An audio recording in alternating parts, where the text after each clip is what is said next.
everybody. Welcome back to another edition of Fantasy Hockey Picks and Bets for Tuesday, October 19th. My name is Cecil Peters. You can find me on Twitter at CecPetes, CecPetes, or on my website, cecilpeters.com.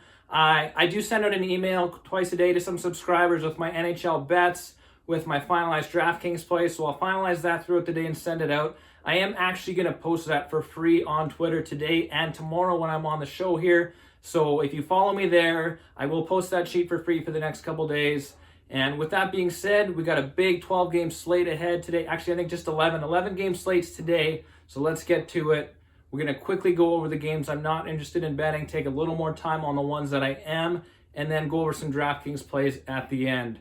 First game of the night, the Vancouver Canucks at minus 135 to beat the Buffalo Sabres is a bet I'm going to make. Last time I was on the show, I also took a favorite to beat the Sabres, and they lost. Montreal, who's been horrible to start the year. I like Vancouver. The odds are better than Montreal was last week. They're playing better than Montreal has been. They're putting up a ton of shots. They're 1-1-1. They piled about almost 40 shots against Detroit last game. They ran into a red-hot goaltender, only scored one goal, but their offense is due to absolutely pop off. The first line in Vancouver, Elias Pettersson, JT Miller, Brock Besser may be back, maybe Nils Höglander. I like those guys on DraftKings. I like Quinn Hughes a lot on DraftKings. One of my favorite places to go on this slate, Vancouver minus 130, a bet that I've already made. Next game, we got the San Jose Sharks rolling into Montreal. I don't love the Sharks goaltending, so I can't bet them at all until they show me something there. Montreal, on the other hand, heavy favorite minus 150. They haven't won a game yet this year, so I'm not betting them as a favorite. The only thing I look to in this game is if you need some cheap stacks to pair with maybe some expensive guys later on in the slate, Connor McDavid, Leon Draisaitl, we'll get to them later. The second line in Montreal has had great chemistry. Like I said, I don't like the goaltenders in San Jose, so that's a great place to go. Next game on the slate, I'm not going to be betting this game. I am interested in a shot prop on Steven Stamkos. It's the Tampa Bay Lightning against the Florida Panthers. Tampa Bay's got some issues with injuries. Nikita Kucherov looks like he's out for a while. Florida starting rookie Spencer Knight.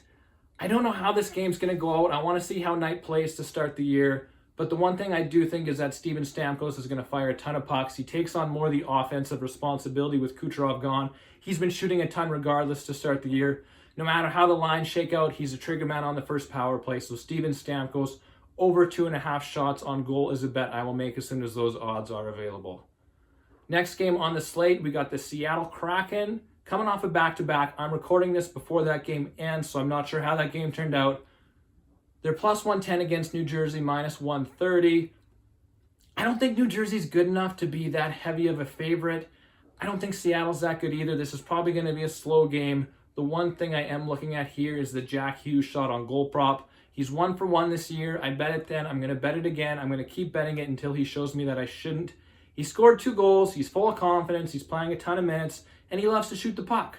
So Jack Hughes, over 2.5 shots on goal. Best bet for this game, in my opinion. Next game, Dallas Stars. They're underdogs again against Pittsburgh. Dallas is a team I was really high on to start this year. Pittsburgh is a team I was pretty low on. So far this year, I've been wrong on both counts. Usually when that happens, I'm going to try to stay away from betting the game. I don't seem to have a good handle on Pittsburgh. They're playing really well. I don't know how they're doing it without Crosby and Malkin, but they are playing good. Dallas has a great lineup, but they just can't seem to score goals right now. I don't have a good grasp on either of these teams, so I'm just going to stay away from the game altogether. I think that's the best move for my bankroll. Next game, Colorado underdogs in Washington. I just don't know what to do with Colorado as an underdog. I get why. They're missing some of their best players to injury, suspension. Washington's played okay to start the year. Overtime loss to Tampa, a big win in New York. But I don't know that Washington should be favored against the Avalanche. I'm tempted to bet Colorado here. I'm going to think about it over the course of the day. As of right now, I haven't made a bet on this game. If I do, it will be on Colorado. The other bet I'm looking at in this game is Mikko Rantanen over 2.5 shots. Some places have him at 2.5, some places have it at 3.5.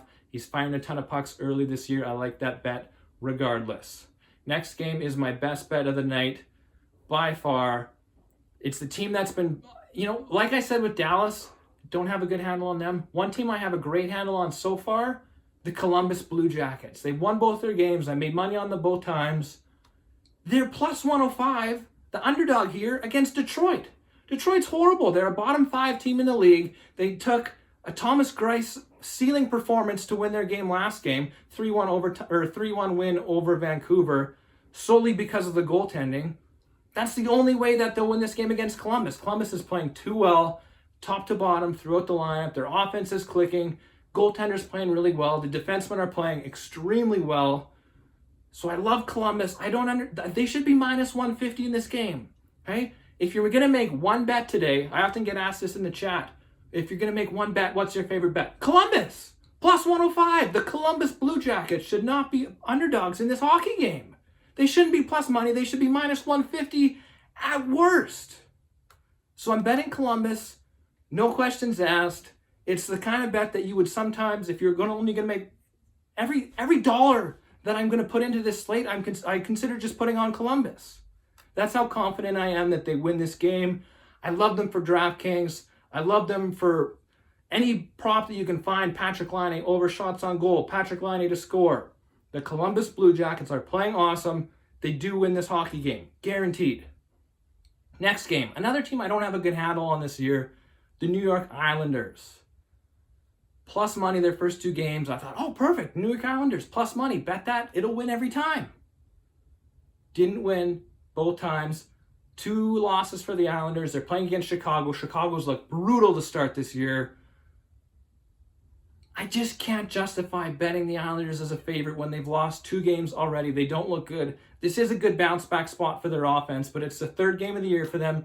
Their first 14 are on the road. They're clearly struggling. I'm going to wait for them to get back in the win column, and then we'll hop on them once they have a little momentum going.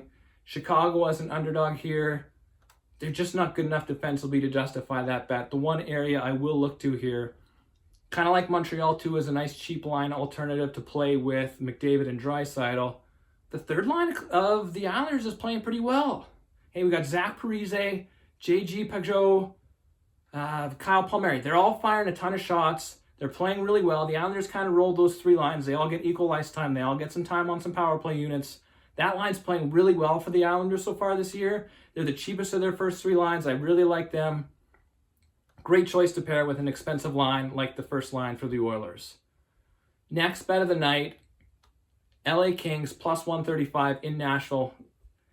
I don't know why Nashville's favored in this game, and I really don't know why they're favored by so much. I think Los Angeles is a better team than Nashville. Nashville did make the playoffs last year, but they kind of broke down the roster, broke down the defense corps in the offseason. They were already in the decline. Now they've lost both their games to start the year. LA's looked pretty good. Competed with Minnesota, beat Vegas.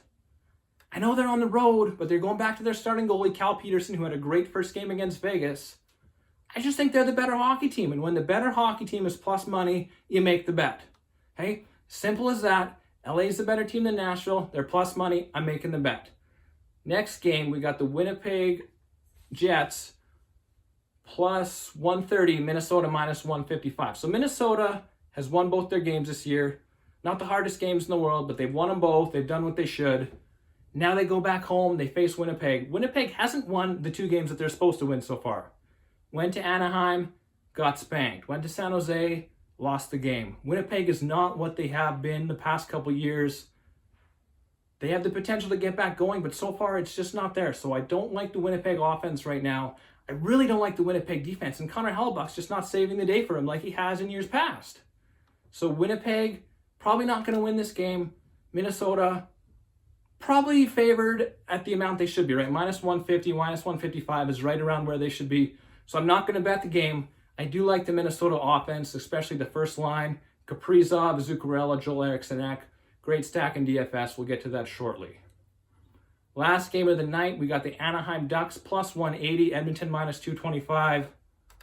Edmonton should win this game. Edmonton generally takes care of business against these weaker teams. Connor McDavid is going to get points. Leon Draisaitl is going to get points. But at minus 225, I just don't think that you can go there. I personally can't. They're not good enough defensively to be that big of a favorite for me. Anaheim doesn't have much of an offense, though. They don't generate a ton. They're on a back-to-back, so I do like Edmonton to win. However, minus 225, I'm going to pass.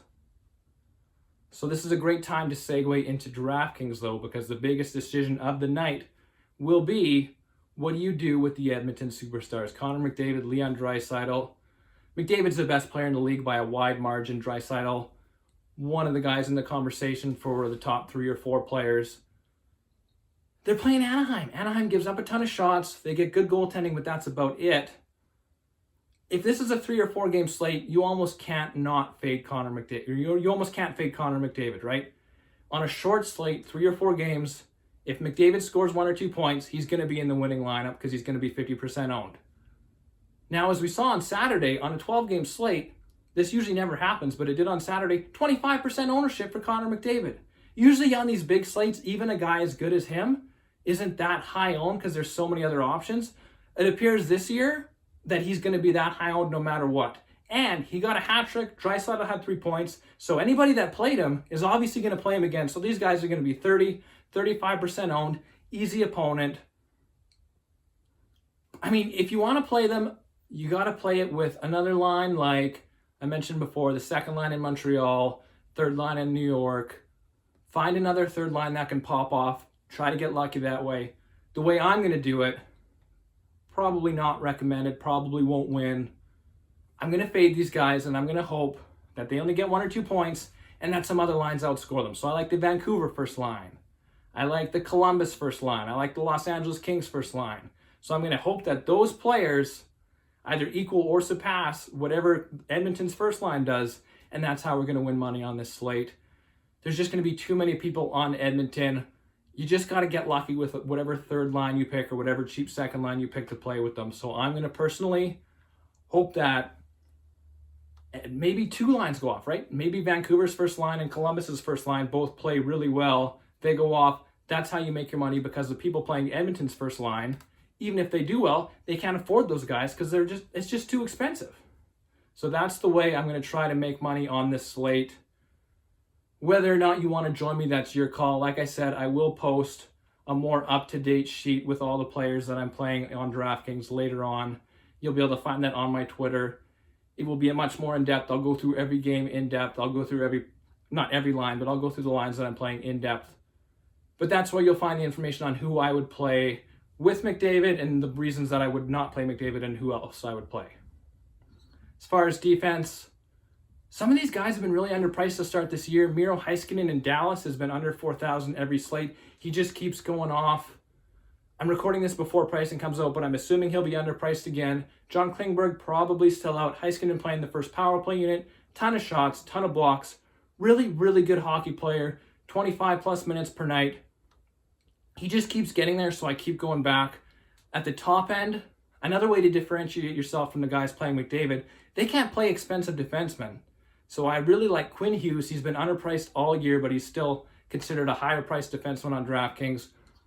Doesn't always get the shots and blocks, but he does pile up a ton of points. So I like Quinn Hughes. I pair him with Vancouver 1. And I really like Zach Werenski having a really strong start to the year, carrying the Blue Jackets defense, playing a ton of minutes, blocking shots, taking shots, power play, penalty kill. He does it all. That's my guy on DraftKings, Zach Werenski. Pair him with Laine, Voracek, Boone Jenner. I mean, it's as simple as that for me. Vancouver's first line, Columbus's first line, LA's first line. Those are the main ones that I'll be going to. And then, like I said, follow me on Twitter. Check out the sheet that I put out. You'll see who else I'm on. Finally, before we go, I always get asked, what's your best bet of the night? I already mentioned it, but I will mention it again at the end. Going to be betting Columbus plus 105 to beat Detroit. That's the main bet we'll be cheering for. So if you want to tail or you want to follow along, Columbus Blue Jackets to beat Detroit. That's your winning bet of the night. Other than that, thank you for watching. As always, review, rate, comment, like, subscribe, whether it's on YouTube, whether it's on iTunes, whatever platform you're listening to that on. That's how the show grows. That helps the show. Thanks for listening. We'll see you tomorrow.